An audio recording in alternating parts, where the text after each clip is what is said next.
చూడన్నా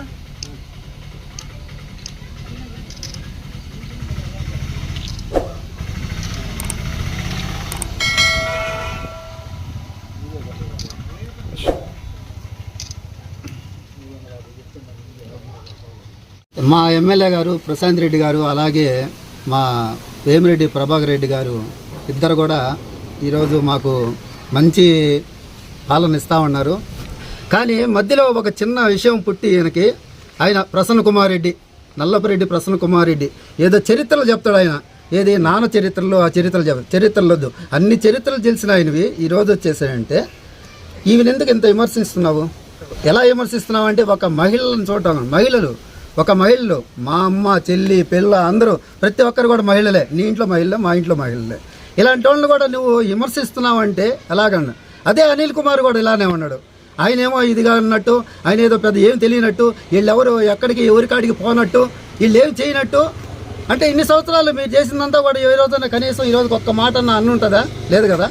నేను చెప్తున్నా ప్రూఫులతో కూడా, మా జొన్నవాడి విషయం వరకే నేను చెప్తున్నా, మిగతా మాకు తెలియదు.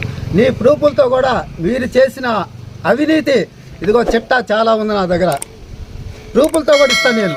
ఈ ప్రూఫులు కూడా ఫస్ట్ చెప్తున్నా, ఇసుక ఇచ్చి 410, 18, 16 ఎకరాలు ఉన్నది. 410 ఎకరాల్లో కూడా లీజుకి ఇచ్చున్నారు. ఇది 410 ఎకరాలు ఒక అతనికి లీజుకి ఇచ్చున్నారు. లీజు ఎవరికి ఇచ్చున్నారో కూడా నా దగ్గర ఉన్నాయి ప్రూఫ్లు. 410 ఎకరాలు లీజుకి ఇచ్చున్నారు. లీజుకి ఇచ్చి రిజిస్ట్రేషన్ చేస్తున్నారు. అలాంటిది కూడా నా దగ్గరే ఉన్నాయి ప్రూఫ్లు. ఈరోజు అలా జరిగేది. ఈరోజు 410 ఎకరాలు 800 ఎకరాలు ఎత్తేసారు మీరు. 800 ఎకరాలు ఇసుక ఎత్తేసారు మీరు. ఈరోజు నైట్ డే అండ్ నైట్ బిడ్డలు దారిని పోతున్నాయి కూడా క్షమించదు లేకుండా తొక్కిచ్చేయడం వాళ్ళని వెళ్ళిపోయే విధానం నీ పరిపాలన ఉండింది. ఈరోజు ఉందా? ఈరోజున్నా మా చంద్రబాబు నాయుడు చేసే ఈ పనులు ఉన్నాయా? ఎక్కడన్నా ఉన్నాయా? లేవు కదా. అలాగనే ఎన్ని కోట్లు సంపాదించుంటారు మీరు? మీ నాయకులు వీరు ఎన్ని పర్సంటేజ్ తీసుకుంటారు? ఆమె 1% చెప్పింది ఏదో తెలియక. మా లాంటి వాళ్ళని అడిగితే 100% చెప్తాం మేము. నా గ్రామం గురించే చెప్తున్నా. తర్వాత నెక్స్ట్ గ్రావెల్ ఎంత ఇచ్చారు మీరు? గ్రావెల్ వచ్చేస్తానంటే 97 సర్వే నెంబర్లో 88 రకాల గ్రావెల్ ఉంది. ఆ 88 గ్రావెల్ ఈరోజు వచ్చి ఒక్కసారి విజిల్స్ కానీ తీసుకుంటే మీకు తెలుస్తుంది ఎన్ని కోట్ల గ్రావెల్ ఎత్తేసారు. గ్రావెల్ ఎత్తేసి అయిపోయిన తర్వాత వైఎస్ఆర్ కాలనీ అని ఒకటి పెట్టారు ఆడ. ఆ వైఎస్ఆర్ కాలనీ కింద వచ్చేసి అంటే గ్రావెల్ ఎత్తేటప్పుడే లెవెల్గా ఎత్తేసుకుంటే వెళ్ళిపోయారు. అది కోట్లకి వెళ్ళిపోయింది. ఈ లెవెల్ చేసిన దాంట్లో వైఎస్ఆర్ అనేది ఒక ఇల్లు కట్టారు. ఇల్లులు కట్టిన దానికి ఎన్ఆర్జీఎస్లో లెవెలింగ్ కింద 22 లక్షలు ఒకటి. ఇదిగో చూడండి ఒకసారి, దీంట్లో మీ విలేకరులందరూ కూడా ఇస్తానండి, మీడియా వాళ్ళందరూ కూడాను. ఈ గ్రావెల్ 22 లక్షలు ఎక్కడ లెవెల్ చేస్తున్నారు, ఇంకోటి ఎక్కడ లెవెల్ చేస్తున్నారు. 3 సార్లు మీరు డ్రా చేసి లెవెల్ చేస్తున్నారు. అంటే ఒక లెవెల్కి ఎత్తుకోపోయేదాన్ని కూడా అది కూడా మోసమేనా? అది కూడా మోసమే కదా. ఈరోజు కాలనీలు ఏమన్నా కరెక్ట్గా ఉన్నాయా? ఎవరన్నా ఉండారా? మీరు కట్టిన కాలనీలో బినామీలు లేకుండా ఎవరన్నా ఉన్నాడా?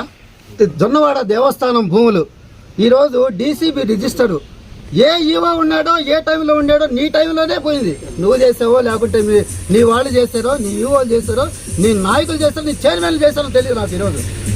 కానీ ఆ డీసీబీ రిజిస్టర్ సెక్షన్ 25 ఎక్కడుంది ఎతకండి.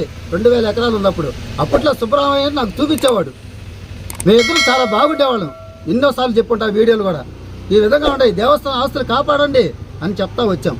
ఆ దేవస్థానం ఆస్తులు 2000 ఎకరాలు ఉంటే ఈ రోజు వచ్చి 1300 ఎకరాలు, 1350 ఎకరాలు ఉంది ఈ రోజు డీసీబీ రిజిస్టర్ ప్రకారం 1350 ఎకరాలు ఉంది. ఎక్కడ పోయింది 650 ఎకరాలు అడిగింది?